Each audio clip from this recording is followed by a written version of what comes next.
Ndenge namonaki loboko ya papa ndenge agumbaki yango, agumbi yango, nga pona imite yango na utiliser loboko na nga ya gauche. Tant na ye na bandi ma moko ready to go na bandi komeka na imite image oyo nga na kutaki wana. Na loboko ya papa ndenge atelemisi yango toujours plat. Loboko oyo ya munene etelemi lokola mir. Oyo ya suka pe ya muke kotoyo etelemi lokola mir. Le reste etikali plat.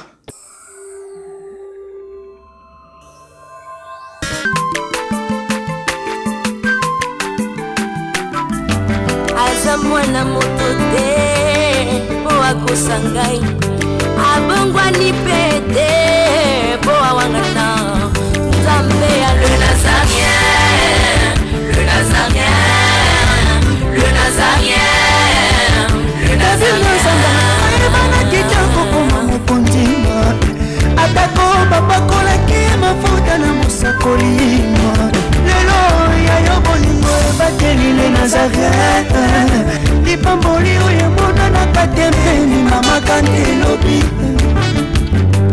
koleke mapapu masopi mafuta tokokisitana olongo na Nzambe. Shalom, shalom bandeko na ngai, bana ya papa Emmanuel na kati ya royaume ya Jésus-Christ de Nazareth. Na révélation na nga na monaki vraiment na m'exclamer na suka nango, ah papa loboko na yo papa Elinzeza ezali nzoka lo bateau ya Noé. Wana exclamation na nga na révélation. Na révélation na ngai na monaki na ye lokola physiquement na ensemble. Na ye kokuta na kuti dessin topé graphique topé ba image au papa sali la kabiso papa zaka na habitude soki enseignement ezali akosali lango image pour accompagner enseignement wana. Na révélation nanga na ye kokuta loboko ya papa Elinzeza. Ndenge namonaki loboko ya papa ndenge agumbaki yango, agumbi yango,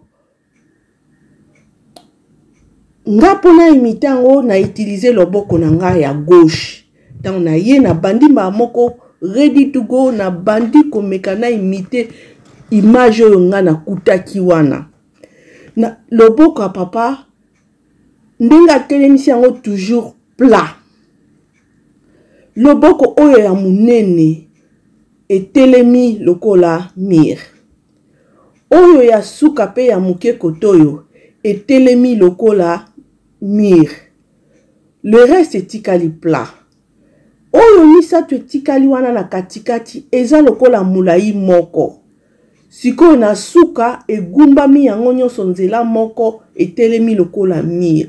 Ensemble esali lokola un petit bassin ou bien bateau et puis ezalaki na effet moko lokola bois.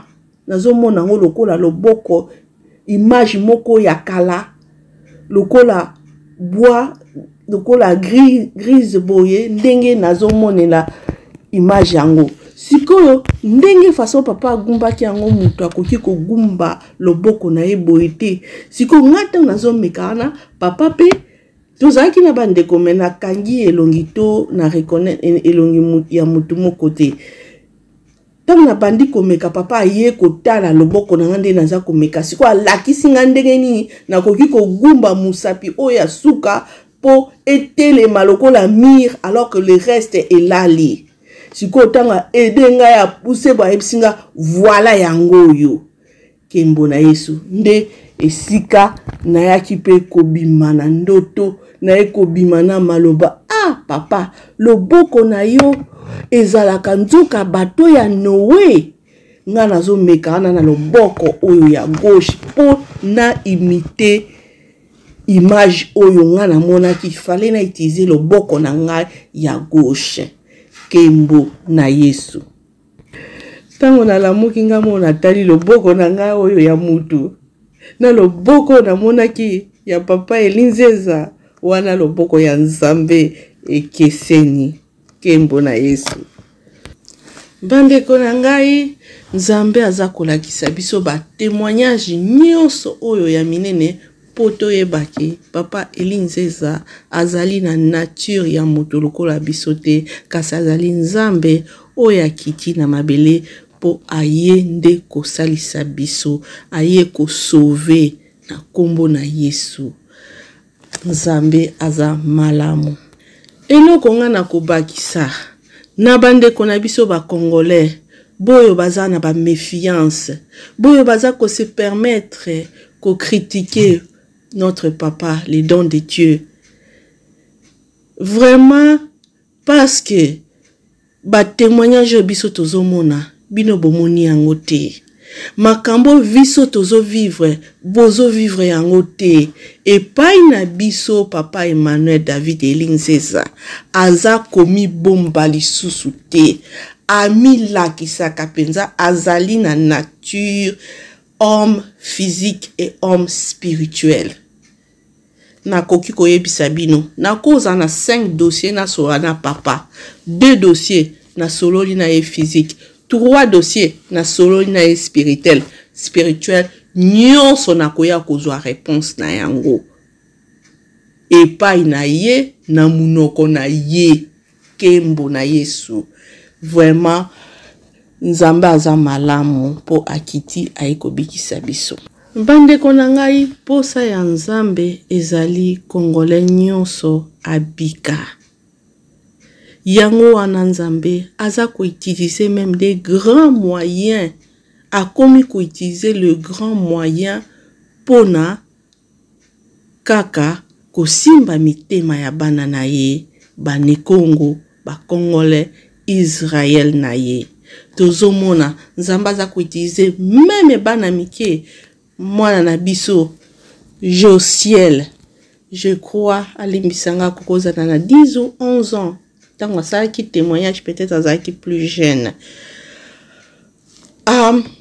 Mwana biso asala témoignage à mona papa Elinzeza. Est-ce que mwana muke akoki ko fondé? Tozana ba témoignage. Ba témoignage il y a Apocalypse 19:12. Oyo esika Nzambe apesi esika Yesu alobina kozonga na kombo mususu kaka oyo ngai moko na yebi. Ayebisi biso kombo wana ezali Elinzeza. Nzambe akomi ko expliquer biso yango même na révélation. Notre maman Mwamba, maman Marthe Mwamba, mutasala azwaki révélation wana alobi ngai kutu makamba mathématique nazara pe makasi te. Mais Nzambe apesi ngai na algèbre. Il fallait notre papa gouverneur ou yazali mathématicien aya kosale la biso ce qu'il fallait démontrer. Ba mathématicien ba ebi je parle. Nzambe aza ko utiliser les grands moyens oyo azongise libiso mama la reine d'Afrique Kimpavita pona kaka kolongola bato ba doute na message oyo papa na biso Elinzeza ayeli biso. Vraiment bandeko na ngai bana ya Congo totala nano ndenge mokiliza kokindi. Bandeko na ngai tokomi na temps oyo biso nyonso toza d'accord, tokomi na temps de la fin. Temps oyo ezali similaire na temps ya Noé. Espoir na bino eza wapi? Est-ce que na politique espoir eza kuna, désespoir ezomona? Est-ce que na ba église papa Sibiso laissez pas conduire l'église na église na ba église mangomba tokende koluka lobiko mais tokoma kokende ko somba liwa physique et spirituel na mangomba oyo soi-disant mangomba ya Nzambe? Est-ce que tout le monde a que désespoir eza partout? Nzambe atindeli biso mwana na ye, atindeli biso loboko na ye oyo ezali kaka ye moko Nzambe oyo azali multisystème. Atindi ye po aya kobikisa biso. Yango bandeko na ngai bana ya Congo, papa alobi kolanda ye ngulu te.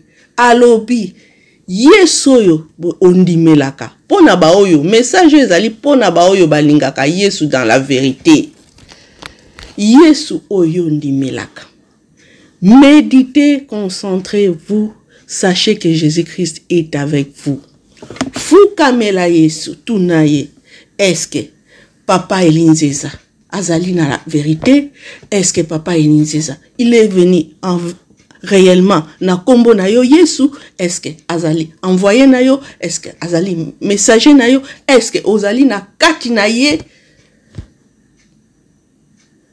Réponse oyo Yesu akopesa yo osalela yango na kombo na Yesu. Ndeko na ngai mwana Congo, ngai ndeko na bino apôtre Gracia, nazalaki pe na désespoir avant na kuta na royaume. Nayaki na testaki pe. Naye kokoma na conclusion ke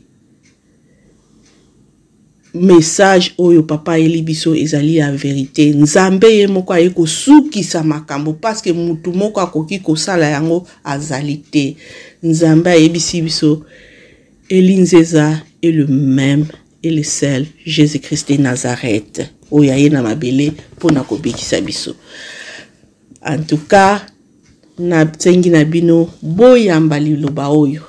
Boya kokota na kati ya bato ya Noé oyo ezali spirituel cette fois-ci. Kokota na kati ya bato enikoloba koyamba liloba oyo notre papa Emmanuel David Elinzeza oyo azali la main de Dieu. Oyo azali tabernacle ya Nzambe. Na kombo na Yesu na lobi amen, amen, amen. Kembo na Yesu.